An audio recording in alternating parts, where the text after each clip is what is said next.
Hello everyone and welcome back to another AFK journey video. So on the VN server they have PIPPA on rate up recruitment and Global is going to be getting her in only 2 days from right now. Now as of right now there hasn't been any information that she's been doing well anywhere on the VN server.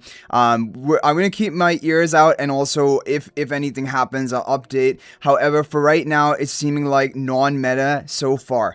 Okay, now we have our full skill description. We're going to go through it and then we're going to do some evaluation of her. She's a magic damage dealer range of 5. She is a wilder mage. She has the ultimate ability Wild Shift. It begins with 300 initial energy. You guys saw this in the trailer. The effect, it'll immobilize 2 rearmost enemies and teleport them onto a target tile, dropping them, dealing damage. And when auto cast is on, PIPPA will prioritize dropping them onto the tile of the frontmost enemy to group the enemies up. But only 2 rearmost, so not everyone in the whole battle if we're talking about like AFK stages or even PvP.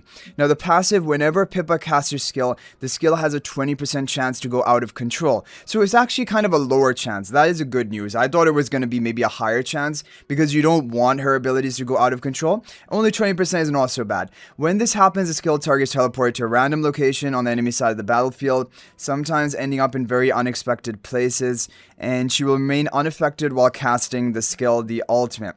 300 pre-fill energy is a little bit low. Honestly, it's still going to take a while to ramp up to even do anything for AFK stages or PvP. Moving on to Mad Missiles. Now, this is a 7-second cooldown, 0 initial cooldown. PIPPA will fire 9 magic missiles at enemy in quick succession and actually up to 12 missiles. Each will deal damage. If the skill goes out of control, the missiles will even strike your own allies. That is a problem, but there's only a 20% chance of going out of control, which is minor, honestly. Then Botanical Woe, there's a 9-second cooldown, 2-second initial cooldown. This one was really interesting to me. It summons magical plants with the most grouped up enemies, and it will last for 3 seconds, but if it goes out of control, it will last for 1 second, but basically each second...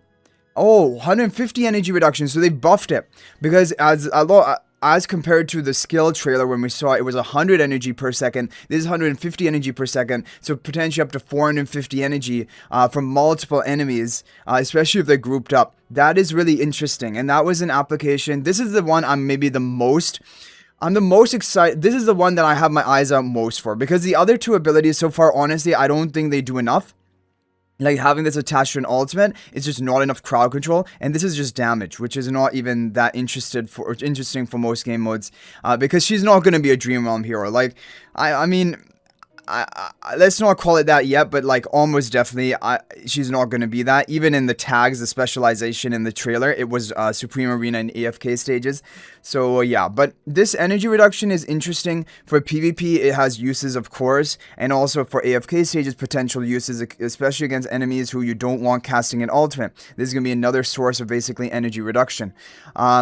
You don't want this going out of control. You really want it to be in control. Thankfully, it's only 20% chance to go out of control, but because it's a difference of 450 energy deduction or 150 energy if it's out of control. So that is a big difference. Hero Focus, increase haste by 15 during battle. That allows her to cast her skills a bit more frequently. And after casting 4 skills without going out of control, haste will further increase by 10, so up to 25 maximum.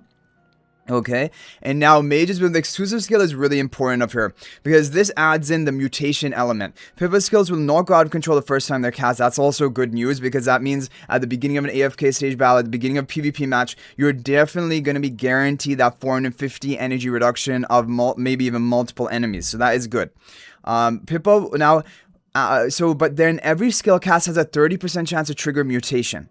After mutation triggers, whenever Wild Shift, Mad Missiles, or Botanical Woe deals damage, PIPPA deals extra true damage equal to 80% of the original damage to enemies adjacent to the target and immobilizes them for 2 seconds. So this becomes kind of crazy, because it sounds like you only need to mutate once and then you get the benefits for the rest of the battle, because it says after you trigger mutation, every single skill, everything that deals damage, PIPPA will deal extra true damage equal to 80% of the original damage.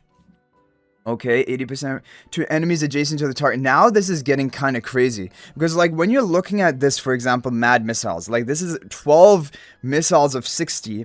12 times 60 is like 720% attack multiplier.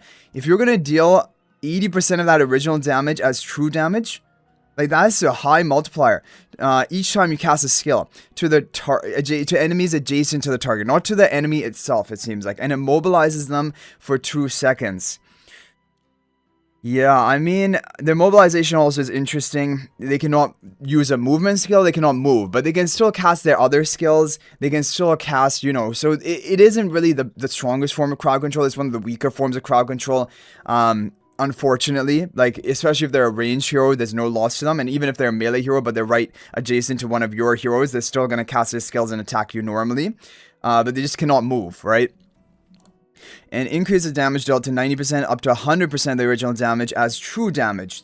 The extra true damage is interesting. Pippa grows more confident in her magic each time she uses it.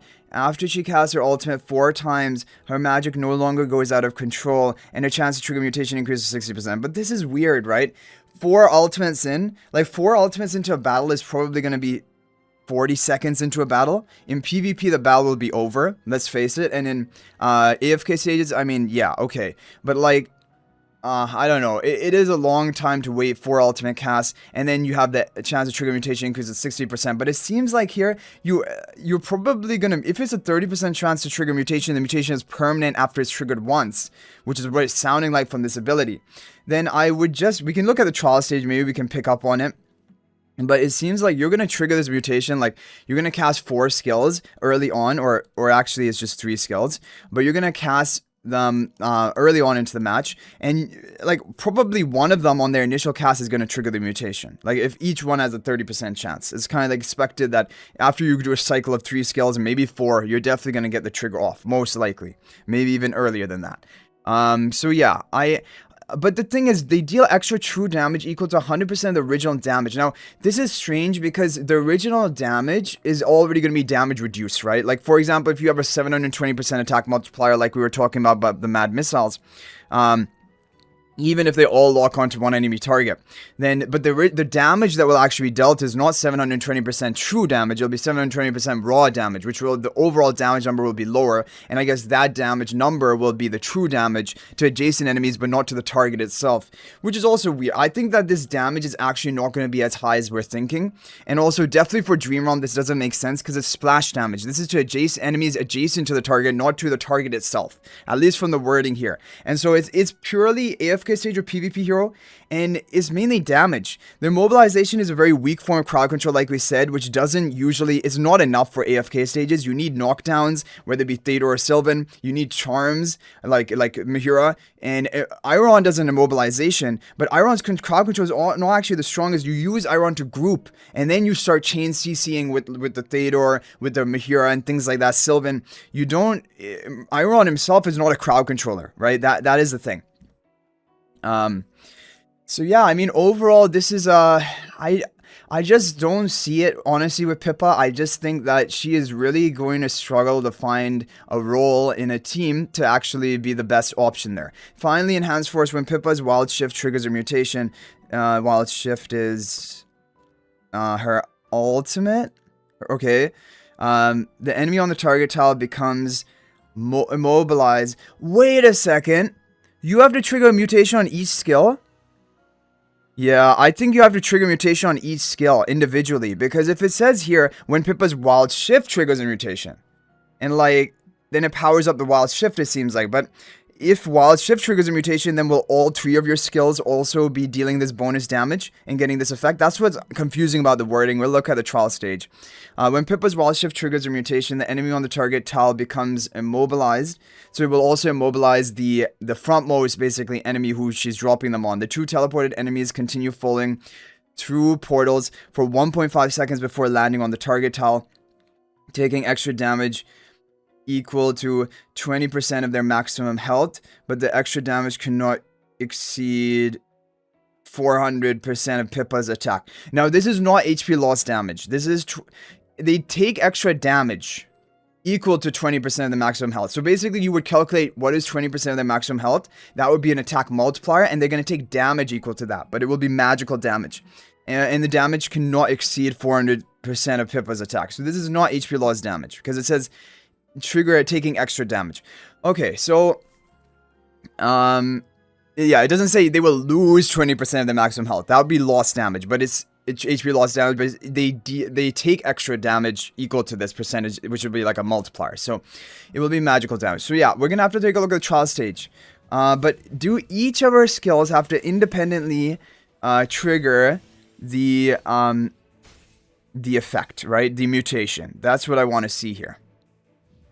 Go for the alt. And is it clearly shown to us when the mutation is triggered?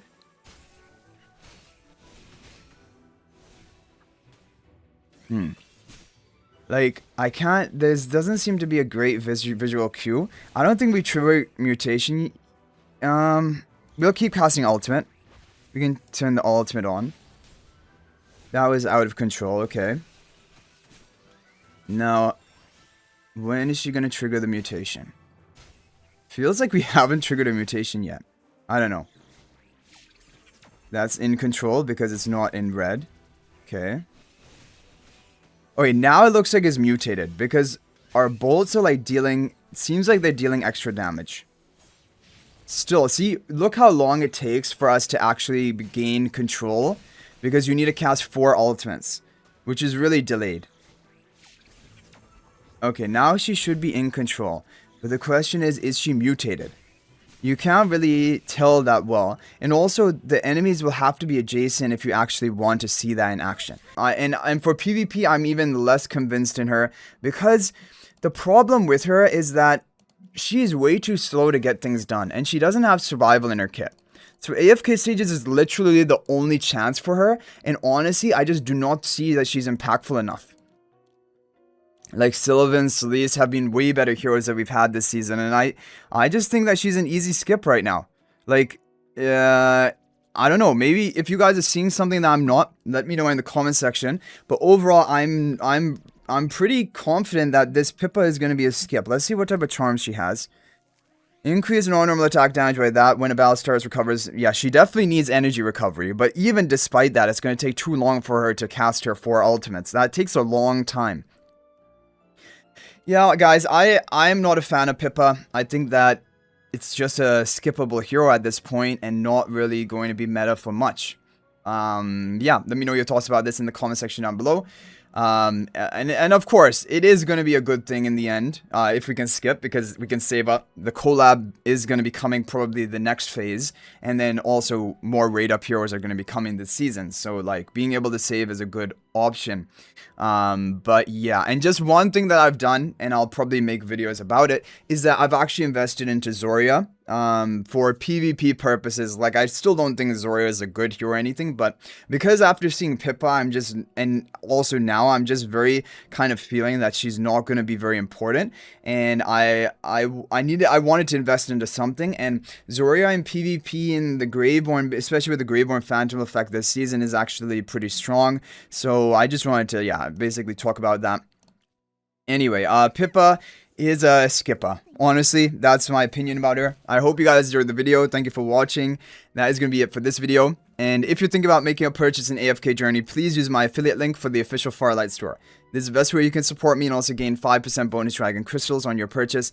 My affiliate link is in the description of this video in a pinned comment, and you can actually bookmark this link in your browser, and whenever you're planning to make a purchase, just return to the bookmark link and make your purchase. It will support me and be greatly appreciated. So thank you for watching. I'll hopefully see you in the next video, and until then, everyone, peace out for now.